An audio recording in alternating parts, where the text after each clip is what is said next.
May nakahanda na umanong contingency o plano ang Philippine National Police sakaling maglabas ng arrest warrant ang International Criminal Court laban kay Senator Bato de la Rosa. Ito ang tiniyak ng bagong hepe ng PNP na si General Nicolas Torre III nang matanong kung handa na ang PNP sakaling mag-issue ng arrest warrant ang ICC. Ayon kay Torre, tatawirin na lang natin ang tulay kapag nandun na tayo. Patungkol sa posibleng aksyon ng PNP kung mangyari ang pag-aresto kay Senator Bato de la Rosa. It's really something that has to be acted upon pag nandyan na, sabi ni PNP Chief Torre sa isang press conference matapos ang Chains of Command ceremony. Si Torre bilang dating Criminal Investigation and Detection Group Director ang namuno sa pag-aresto kay dating Pangulong Rodrigo Duterte noong Marso 11 base sa warrant na inilabas ng ICC at ipinadala sa pamamagitan ng Interpol kaugnay ng umano'y mga kasong against humanity at Kingdom of Jesus Christ founder Apollo Kibuloy. Bago nahalal na senador si De La Rosa, ang hepe ng PNP at nanguna sa pagpapatupad ng warrant ni dating Pangulong Rodrigo Duterte, nakasalukuyang nakapiit si Digong sa detention facility ng ICC sa The Hague, Netherlands dahil sa kasong against humanity. Nauna nang sinabi ni Senator Bato de la Rosa, nasa Senado siya magtatago sakaling ipalabas ng ICC ang arrest warrant laban sa kanya. Nangako si PNP Chief Nicolas Torre III na walang dapat ikatakot ang mga political opponents ng Administrasyong Marcos sa ilalim ng kanyang pamumuno. Ayon sa kanya ay hanggat hindi umano lumalabag sa batas ang mga kritiko ng administrasyon ay wala silang dapat ikabahala. Iniutos ni Torre sa mga pulis na magparamihan ng mahuling sangkot sa nang walang pinapatak o nilalabag na karapatang pantao. In the same way na merong recent findings ang Senate o violations of law of these police officers, so bakit mo naman gagawing chief of police? So masyadong sketchy yung decision. Senate committee is still within the ombudsman, and finding the Senate committee is not a disciplinary machinery nor a court that can say if who is right and who is wrong, who is guilty and not guilty. So I think we will answer all those things in a proper forum. Congrats po. Just to add on dun sa question ni Third, regarding dun sa mga may warrants of arrest, we all know na yung ICC, apart from former President Duterte, may mga balita na meron silang mag-i-issue sila ng mga susunod pa. And we all know na one of those na napapabalita is yung former chief ng PNP now, Senator Bato. Just in case na eventually magkaroon ng ganun, how do you plan to go about it? We'll just cross the bridge when we are there. Kasi ang hirap ng pangunahan nun na pag may darating na ganito, may darating na ganun, paano pag wala? Di parang napakahirap naman nun. But obviously, we are also making contingencies na pag may nangyaring ang ganito, anong ating gagawin? Pag may nangyaring ganun, ganun din ating gagawin. So, hindi nga lang siya talaga proper na parang i-discuss mo na kaagad at the moment. Nakita niyo naman siguro. You know what I mean? It's really something that is something that has to be acted upon pag andyan na. Okay? We'll make decisions as it comes. Tapos sir, pangalawa lang sir, how do you, yung mga erring police officer, alam natin in the past yung merong, halimbawa, yung mga nahuhuling natutulog or may ginawang natutulog sa duty or may mga nagawang pagkakamali. Ano yung stand nyo sa yung public humiliation of police officers? Gagawin nyo ba yun under your term? Yung magsusurprise inspection kayo tapos papahiyain nyo with the cameras? I don't think that's a very effective strategy. I don't believe that, tao pa rin mga yan. Ang kasalanan niya naman, hindi naman death sentence yan eh. Pero eto, sisigurado ko sa inyo behind closed doors, talagang makakarinig siya at makikita niya kung anong disiplina na ating sinasabi. No, it will be on our, kasi internal, kaya nga tawag internal disciplinary machinery. Wala namang sinasabing public disciplinary, walang ganon. So it's all about internal mechanisms, internal controls, and internal procedures. So, yan, we'll deal with that accordingly. Yung sa Quezon City, no, ako ang district director dyan, senior na namin ang duty hours 8 hours. Ganon din ang gagawin ko ngayon dito sa Metro Manila, na shortened ang duty hours, obviously. kokonti ang mga tao, pero yan, lahat ng makikita nyo gising. Kaya, mortal sin sa aking programa noon, na matutulog ka. Dahil 8 oras ka na nga lang nagtatrabaho, tutulugan mo pa. Pag ginawa mo yan, gagawin kong balik sa 12. Sige, balik sa 12, aside sa masususpindi ka. Tingnan natin kung gusto mo nga yun. So, there are systems that are embraced by our people. Gusto nila naman. At we have, this is, kaya nga, teamwork ang tawag nito eh. Bawat isa ay may kanya-kanyang role. And I just would like to believe at na gusto ko rin I would like to believe na ang aking mga tao naman, when they embrace the system, which I think will be very, very justified, equitable, at para just din sa kanila, they will embrace it and they will give it their all. Kaya kasi yun naman ang gusto natin na ang mga pulis natin talagang ibigay ang lahat ng kanilang buhay at lakas sa serbisyong ito. Thank you, sir. May we hear from Mr. Michael Deliso of ABS-CBN, sir?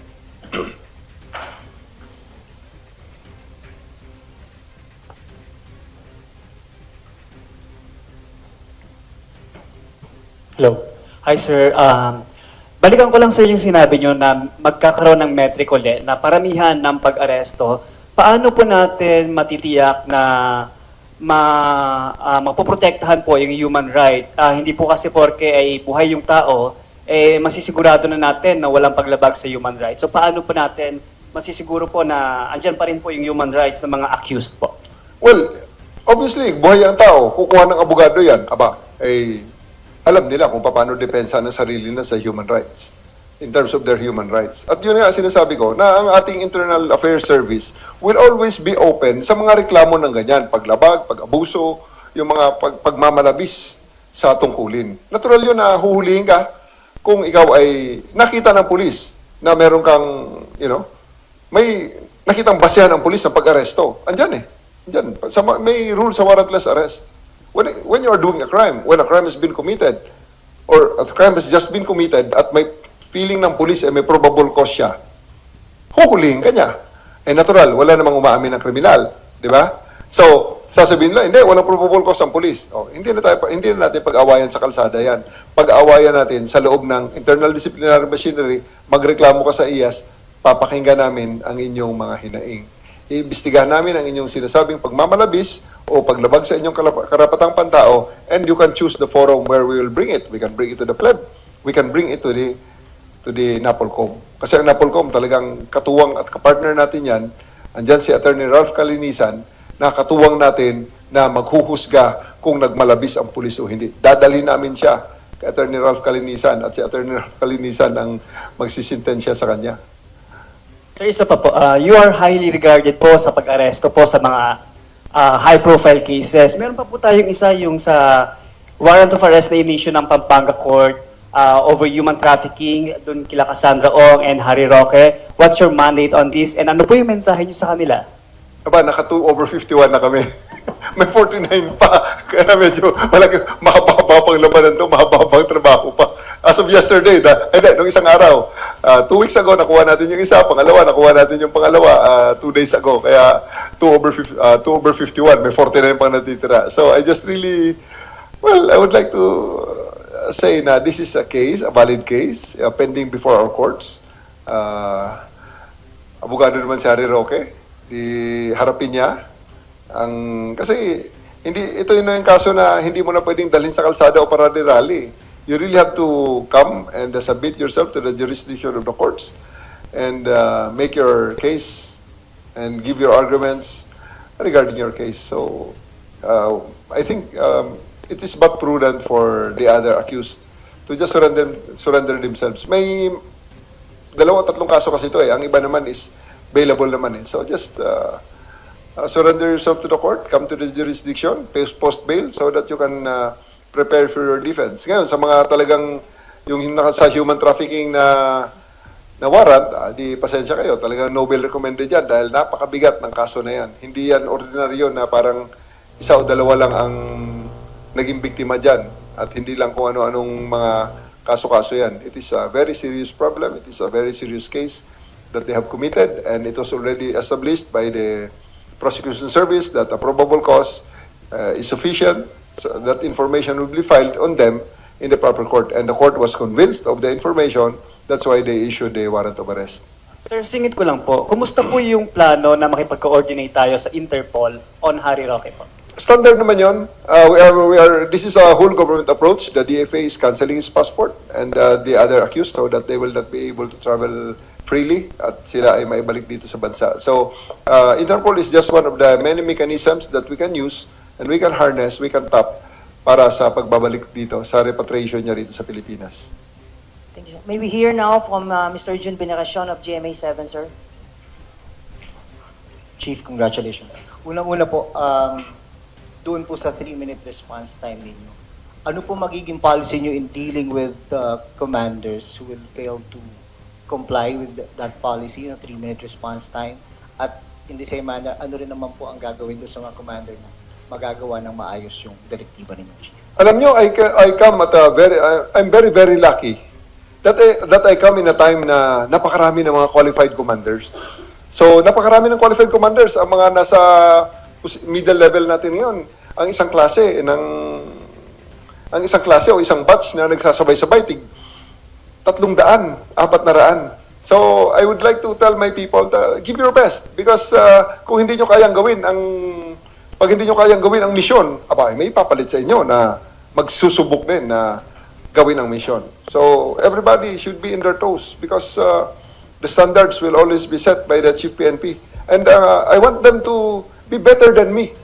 They should be better than me. They should be mas malakas sila kaysa sa akin, mas adept sila kaysa sa akin, mas active sila kaysa sa akin. That's why I want them to, especially the top echelons, the senior officers, the regional directors, and the provincial directors, to actually directly engage with the media. Kasi pag may isang problema sa isang region or sa isang probinsya at pagkatapos sa akin kukuha ng statement ang media, i-call out ko ang PD. Bakit akong hinahanap nito, ikaw nandyan? Anong ginagawa mo dyan? So solving ko ang problema mo, pero aalisin kita. Papalitan kita ng iba na hindi na makakarating sa akin ng problema because, it's just basically proper management. Otherwise, kung ang lahat ng problema is centralized dito sa Krame, ay anong gamit ng mga mid-level at saka senior officers natin dyan sa field? Okay? So that's also the standing challenge for them. They have to make sure that they solve the problems within their area of responsibilities. Meron po ba yung 1 strike, 2 strike, 3 strike? We'll talk about it sa aking command group, sa mga policy makers natin dito sa Camp Crame. Together also with the NAPOLCOM, we'll consult the NAPOLCOM regarding those policies para sigurado natin that everything that we do will be done within the ambit of the law. Thank you, sir. May we hear now from Mr. Mark Makalalad of DCW. Sumbong mo, aksyon agad. Di ba? Sumbong mo, aksyon agad. Anyway, sir, good morning to our newly installed Chief PNP, Police General Nicolas D. Torre III. Sir, we have here our friends from the media, sir. So, I know you are busy, sir, so we will start the ball rolling, sir. May we hear from Mr. Mark Gabriel to throw the first question, sir? Yes, Sir, good morning and unang-una congratulations. Chief, kasama sa program mo yung 3 pillars of leadership at kasama rin yung 3-minute response. Sir, ang tanong paano to i-implement at saan yung mga lugar na prioridad tong ipatupad? Essentially, the whole country is a priority. We are going to implement it nationwide at ready naman ang infrastructure. At ang kailangan lang naman natin nakikita ko ay yung leadership intervention. So I'm going to really make sure that ang mga katuwang natin sa taas, and most especially yung mid-level supervisors, I'll make sure that they know their roles and they're actually playing their roles to the hilt. Sir, may mga nabanggit ka ng mga priority, yung mga pangunahing lungsod. Ano initially yung mga pangunahing lungsod? No? Pangunahing lungsod, city centers, ang sinasabi city natin, centers. di ba? So the 3-minute response will really focus on the city centers, yung mga urban. Kasi yung 3-minute response, ang essence kasi niyan is fast response, 24 hours a day. Ang city centers lang naman ang gising ng 24 oras eh. Natural, iba ang kultura sa city center, iba ang kultura sa mga rural areas. Ang rural areas, pagdating ng alas 7, alas 8, tulog na ang mga tao eh. So, iba ang responding kailangan yan, ibang serbisyong kanilang kailangan sa mga rural areas. So, obviously, pag rural areas ay nandun sa nasa hating gabi ka na, ay hindi ka natatakbo na kawangwang, tulog ang mga tao eh. Pero syempre, kung sa city center sa mapag-uusapan, Eastwood, Cubao, Makati, hindi natutulog ang tao dyan. Kaya palaging dapat may wangwang na naririnig dyan, may blinker na nakikita sa mga kanto-kanto. Because we're going to, again, we'll study the possibility of deactivating those small PCPs at ilagay natin ang mga tao sa patrol car at lahat sila nakikinig sa radyo. Dahil ako ay maririnig nila sa radyo. And sa ngayon kasi, we have the capability na pag magsalita ako dito, sa radio rito, dito, where I stand right now, kaharap nyo. Pag binigyan ako ng isang radyo dyan, matatawagan natin Davao, Cebu, Iloilo, Zamboanga. So, they will hear their chief PNP calling them on radio. So, there's no reason for them to not to listen to their radios. Sir, kasama rin yung unity and moral. Oh, yeah. Alam natin, sir, may mga senior officers pa na naiwan. At yung iba sa kanila naging candidate din sa pagka-chief PNP. How are you planning to deal with them, sir? We have already made our discussions regarding that matter. Lahat naman ng mga ganyan internal ko na lang yan. Internal for them to also have their own time for their families. Kaya nang ginawa ko dati sa Quezon City, lalo na dito sa NCR, we'll try to see if the 8-hour duty is viable. Pero pag 8 hours lang ang duty nila, I'll make sure na walang pulis na nakaupo. Walang pulis na nakatingin sa kanyang cellphone at walang pulis na nagliliwaliw. Because while I will ask them to have 8 hours duty na very short, from 6 ng umaga hanggang alas 2 ng hapon, ang alas 10 ng gabi hanggang alas 6 uli ng umaga, I'll make sure that even in alas 4 na madaling araw, buhay na buhay and they are still working at 100%.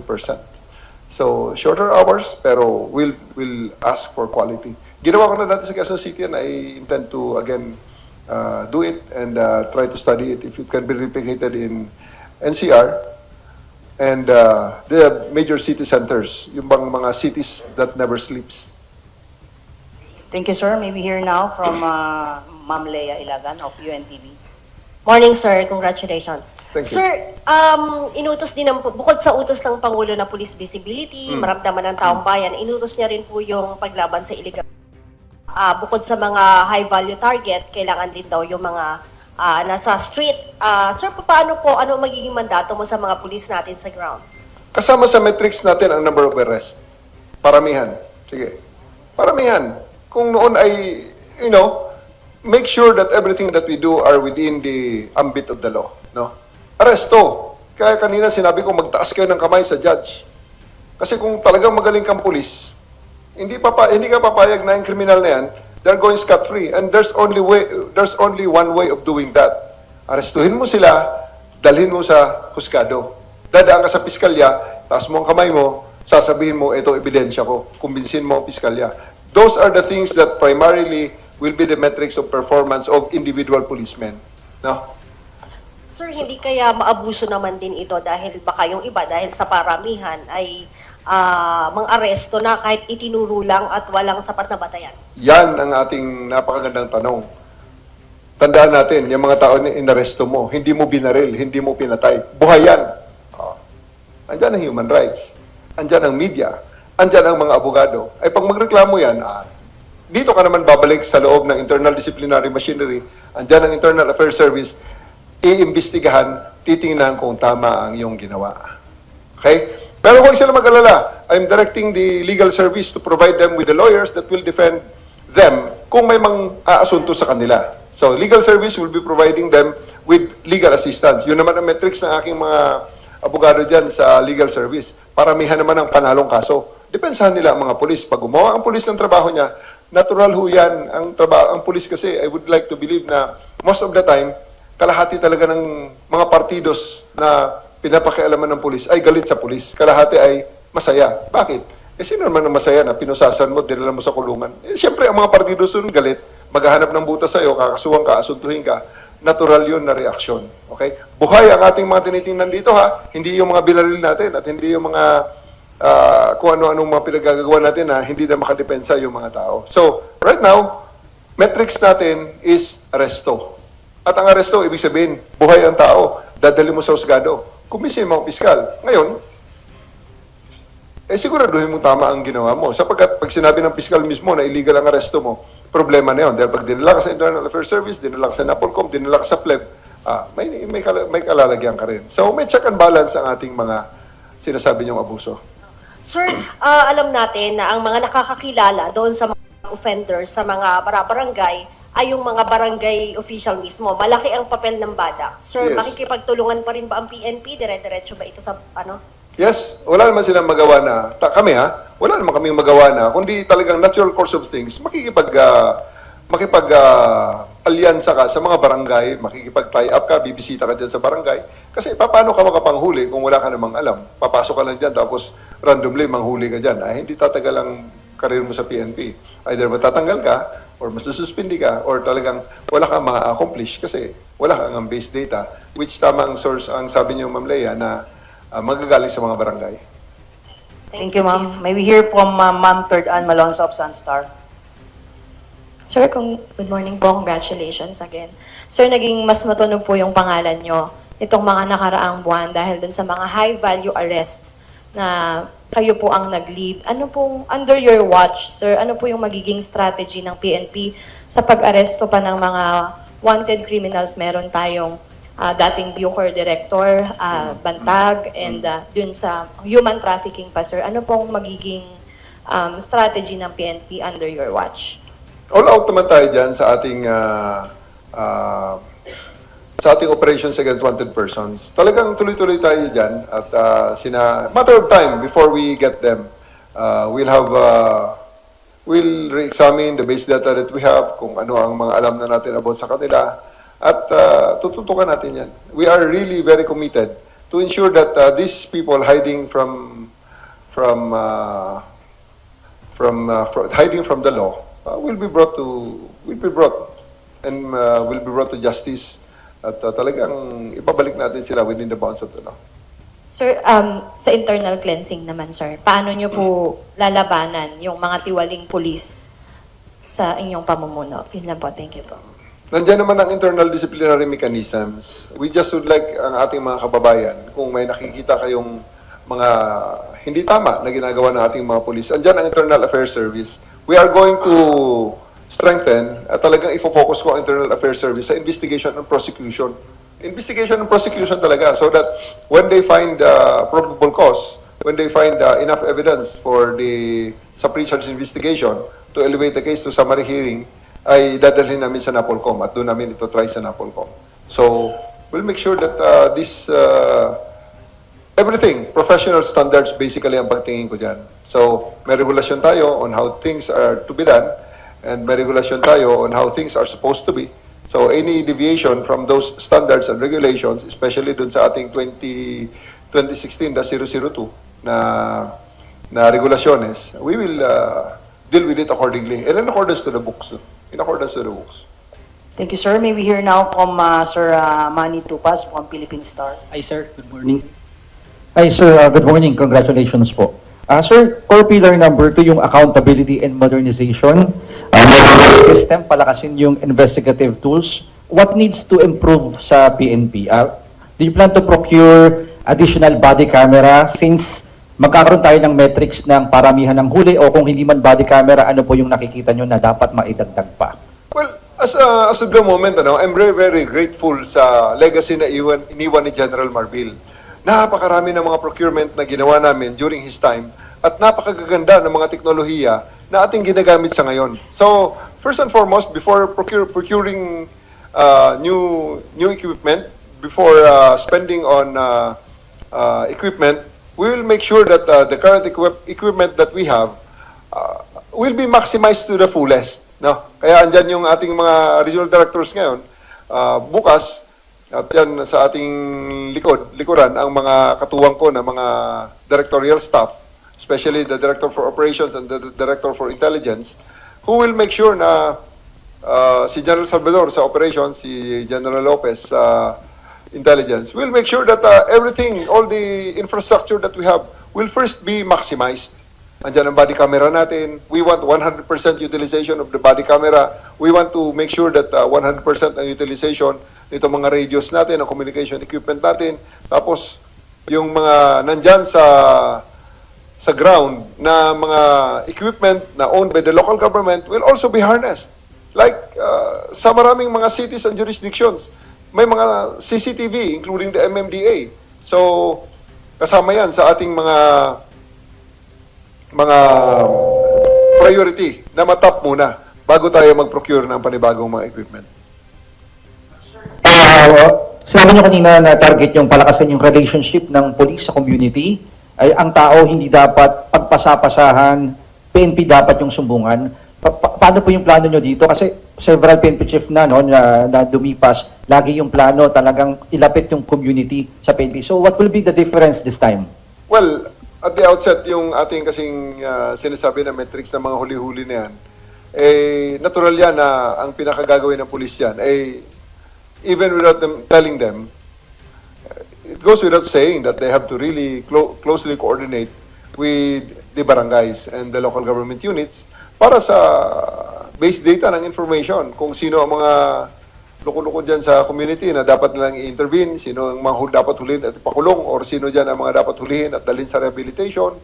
So, at yung sinasabi natin na ayoko silang pinagpasapasahan, I want that when somebody goes to the police station, lalabas siya na na-resolve ang kanyang problema.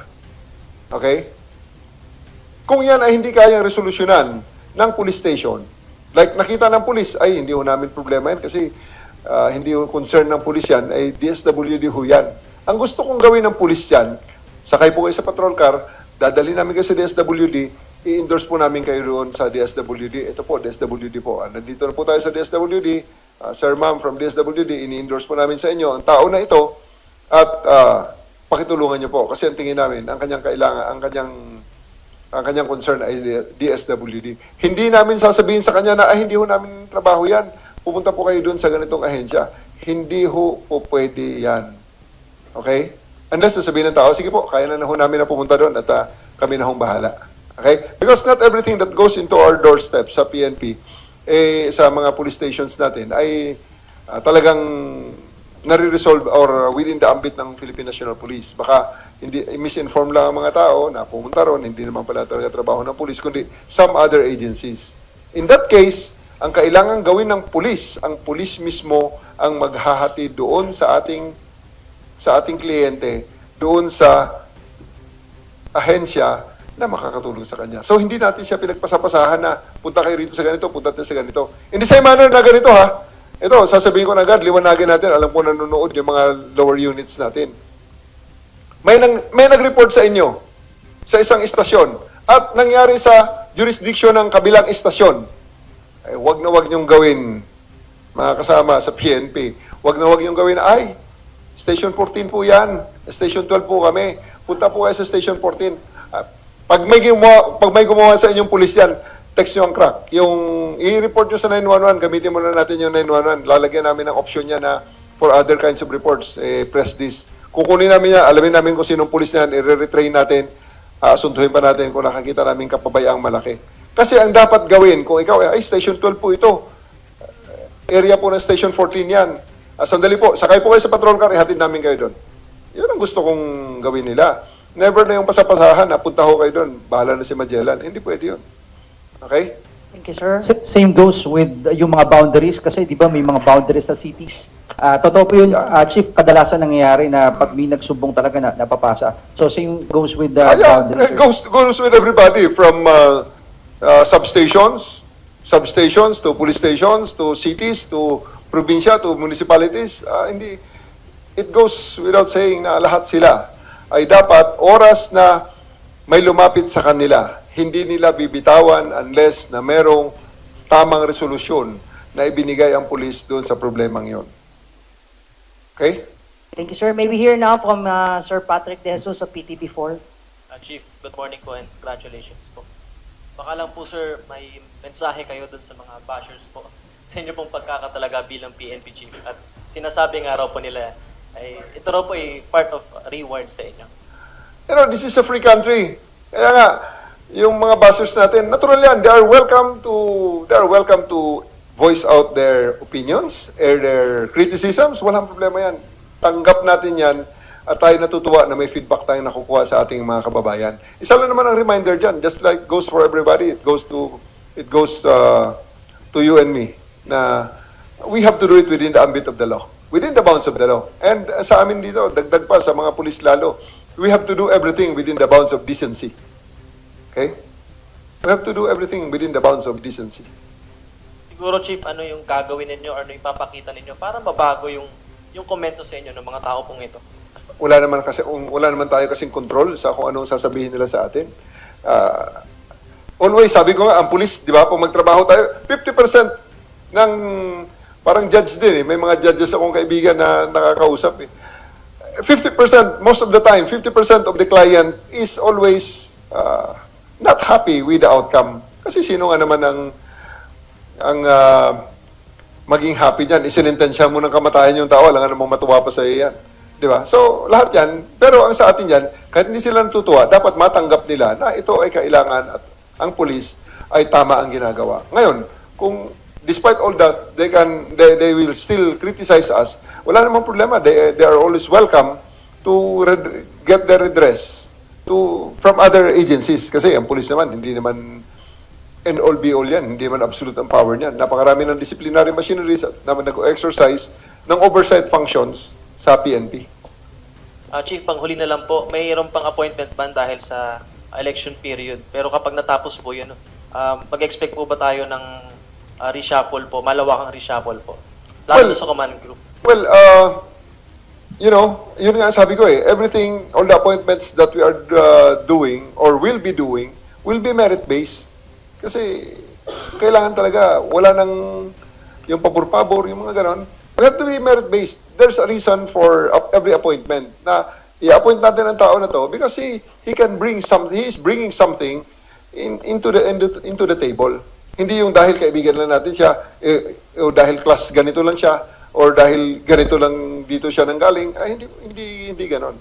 So, on your question whether I'll do the reshuffle, may mga changes siguro. Ay, definite naman yan na may mga changes kasi may unang-una may mga magre-retire.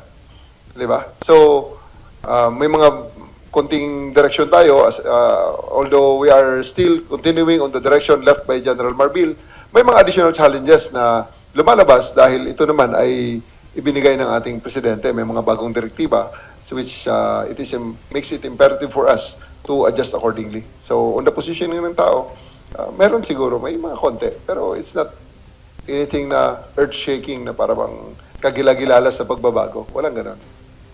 May we hear now, sir, from Sir Lloyd Kaliwan of Philippine News Agency. Good morning, Chief. Congrats po. Chief, follow-up lang doon kay Patrick. May napupusuan na ba tayo from as a CIDG Chief? Napapalit sa inyo? Pwede ko ba sabihin dito? Wag na naman. Mas maganda yun. Wait for the order, okay? Wait for the order. Mas maganda yun. Kung nandito na po. Magagalit si Gino. Hindi ka na siguro, pag mag-blush yan, patay na tayo. Pag nag-blush ang aking PIO, patay na tayo. So possible, Chief? Nandito ba, Chief? Ano no? Sabi niya, wait for the order na lang. Kayo talaga, oh. Thank you, sir. Pero Thank you, alam niyo sir. kasi. May we hear now from Sir Parang patayin nyo na nga eh.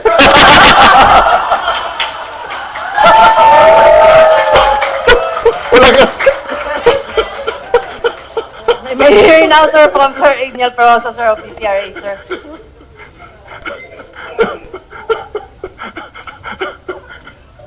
Hello. Chief, good morning at congratulations. Congrats din, ma'am. Pwede na ba mag-congrats? Naka-live pala, sorry. Susundan ko lang yung mga naunang tanong. Alam natin na political dapat ng PNP, pero hindi maiwasan talaga may mga komento yung political opponents ng current administration may dapat ba sila, sir, katakutan under your leadership or ilagan? Mayroon bang any special assignment coming from the President himself in connection, sir, sa mga ganap ngayon sa politics? The special assignment from the President is to serve the people with the best of our abilities. And we're going to do that. Now, kung kinakatakutan, matakot silang gumawa ng labag sa batas. Because ang labag sa batas, yun naman talaga ang katakutan natin. Everything should be done within the ambit of the law. Pero aside from that, yun na nga eh. Sa bagong Pilipinas, ang gusto ng pulis, ligtas ka. Ano nakakatakot dun?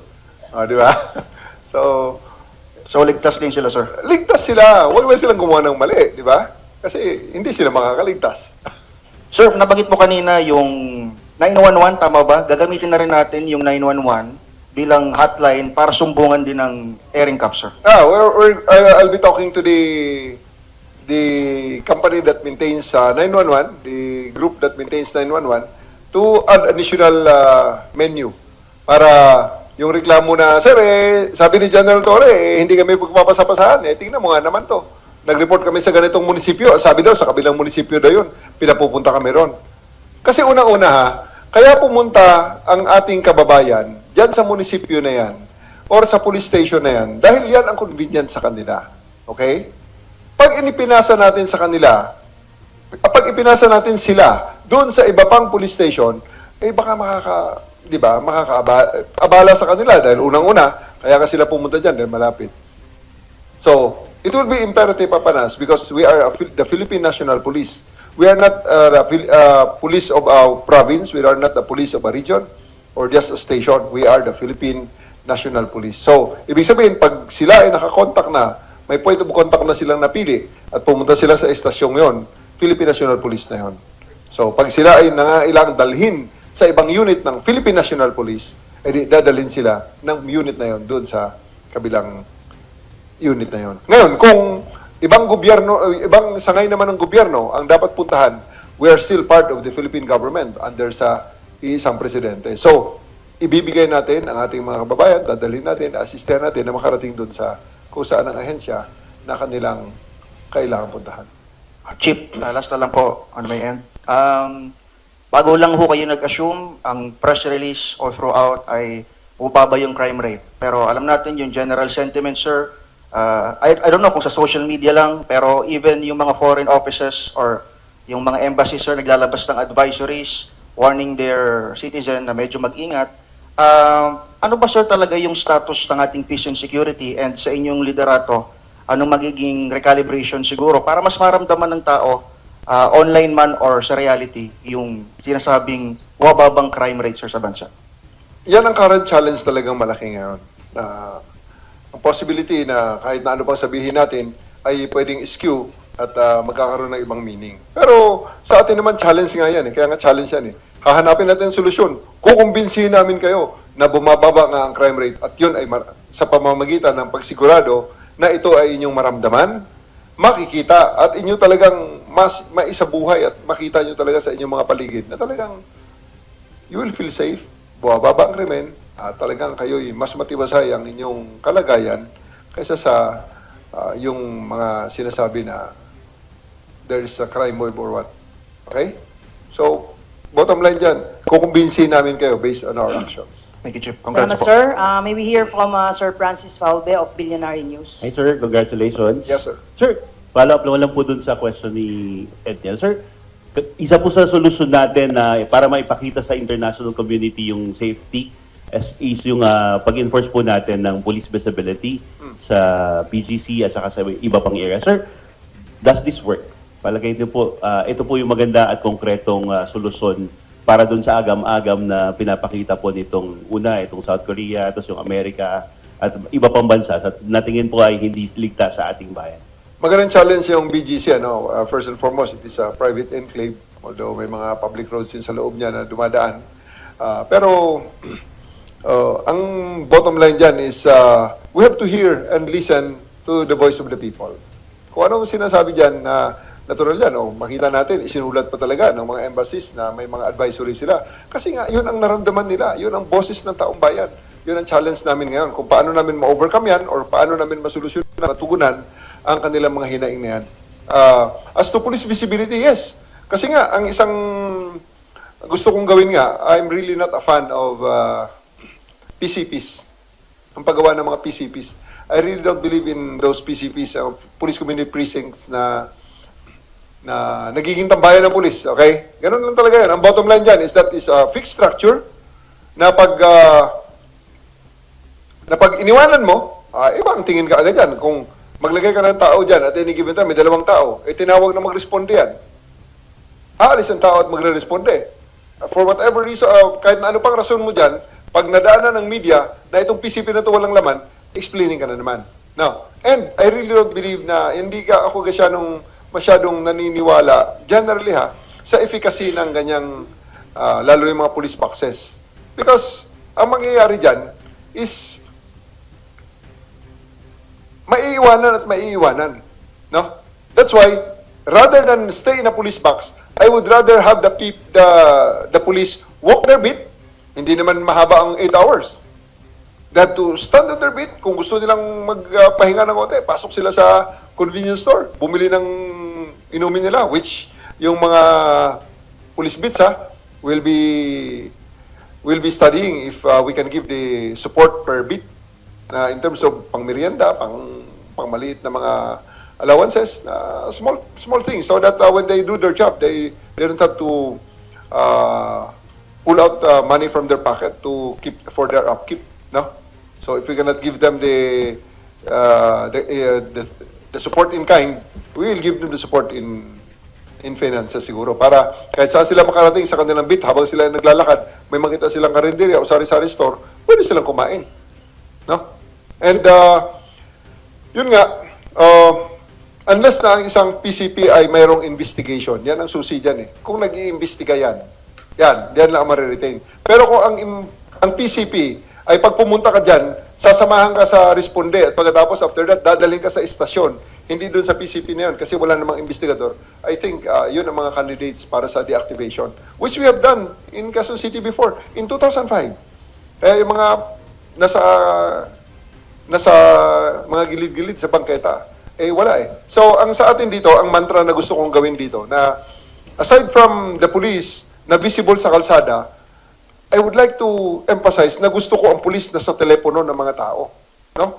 Parang, wag nyo na kaming hanapin sa mga presinto, sapagkat kami ay nasa inyo ng mga telepono. Dial 911, darating kami sa loob ng 3 minuto. Yan ang gagawin natin. Gusto kong memorize ng mga bata natin yan. So, pag may nangyaring insidente, huwag ka na maghanap muna ng pulis kung wala kang nakitang pulis sa immediate vicinity. Tingin sa telepono, dial 911, kung saan ka man nakatayo, dapat may pulis na darating dyan sa inyo sa loob ng 3 minuto. Promise, August 8, sa ating Police Service Anniversary, i-demo ko sa inyo kung paano gawin yan sa buong Metro Manila. Agahan na natin ang demo, sasabihin ko na sa inyo. Tatanungin ko sa iyo, hihilingin ko sa inyo, maghanap na kayo ng kaibigan nyo na pwede nyo tawagan. Pupuntahan ka ng pulis lang, tetestingin natin On the spot, bigay nyo sa akin ng pangalan, bigay nyo sa akin ng address, allow us to dispatch yung pulis na pupunta sa inyo. And start the time. Dapat 3 minuto, makikita natin dito ang itsura ng inyong, kung sino man yung kaibigan mo na yan na tinawagan mo. Sabay-sabayin natin mga 4 para may partida kasi ang isang responde parang napakadali. 4 na responde sabay-sabay sa buong Metro Manila. Kaya natin yan. And hatiin natin ang screen na yan sa 4. Andyan yung inyong mga pinarespondihan. Pwede yan, yung inyong mga, ang isang mga naisip ko nga dyan sa mga media, yung inyong mga mobile. Tago nyo, basta nasa medyo road lang. Kasi ibang usapan naman yung hahanapin ka namin. Ibang usapan yun. Gagamitan kita ng life and heartbeat monitor para mahanap. Di ba?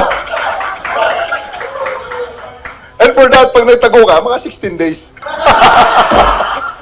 Hindi pwede yung 3-minute response doon, ano ba? Ibang usapan naman yun. Thank you, sir. Thank you, sir. Sir, nabanggit na lang sir kanina po, nawala ako dun sa heartbeat eh. Sir, nabanggit na po kanina yung pagbabago ng modernization. Sir, isa rin po sa problema natin yung mas malaking mga cybercrime, sir, mas namadami. Yes. So, may mas bago po ba tayong approach para Totoo yun. The anti-cybercrime group is really is doing a very, very good job, no? Kaya lang, alam nyo naman, yung knowledge mo ngayon, parang telepono rin lang yan. Bibili ka ng iPhone ngayon, 6 months later, may bago na naman. O, di ba? So, ganyan din ang knowledge. Alam na natin paano solvein itong ganitong problema. 6 months later, meron na namang bagong modus operandi. Although, yan ang rason kung bakit kailangan on the edge palagi yung ACG natin. Yes. Nare-recognize natin na napakalaki ng nangyayari sa ekonomiya natin, mga krimen, na mga ginagawa dyan sa cyberspace. So, ang ating mga kababayan, we are strategizing. Actually, meron na tayong mga operational plans dyan. Baka kailangan nating konting i-repurpose, may mga units na i-repurpose natin, or i-re-evaluate natin ang mga direksyon na ating ginawa para ma-ensure na ang ating mga kababayan, habang nagbabago ang modus operandi ng mga kalaban natin, ay nagbabago rin ang modus operandi, nagbabago din ang responde natin para palagi tayong nauna sa kanila at siguraduhin natin na mapigil sila. For our final question, sir, may we hear from si Jermark Dagala from Radyo Pilipinas, sir. Sir, good morning po and congratulations. Sir, ang unang magiging buena mano ninyo is yung upcoming parliamentary election sa BARM. Kontento po ba kayo dun sa kasalukuyan latag o meron pa kayong gustong idagdag po sa security plan po doon?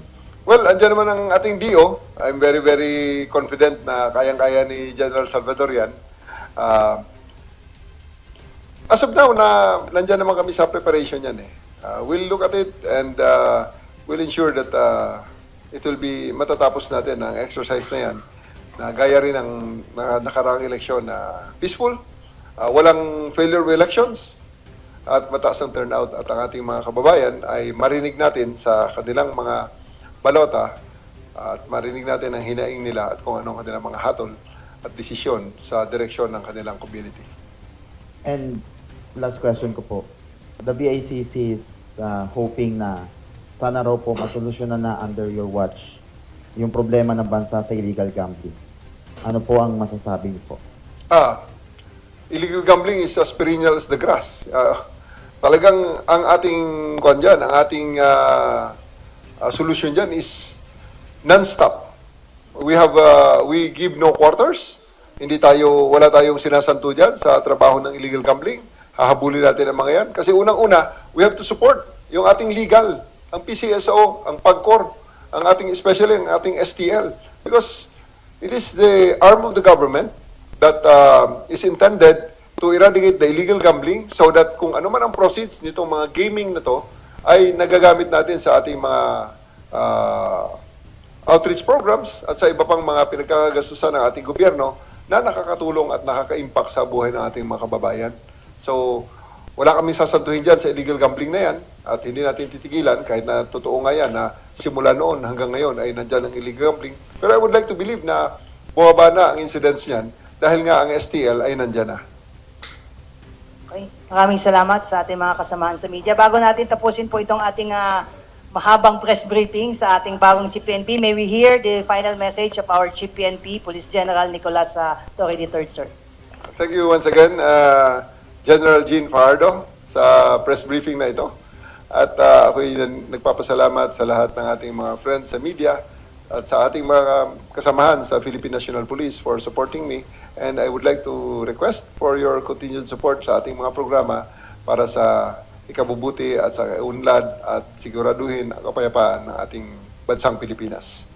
Maraming salamat. Maraming salamat, sir. That ends our short briefing. Magandang hapon po sa ating lahat. Mag-subscribe at i-click ang notification bell para sa mga susunod na video updates. Maraming salamat po.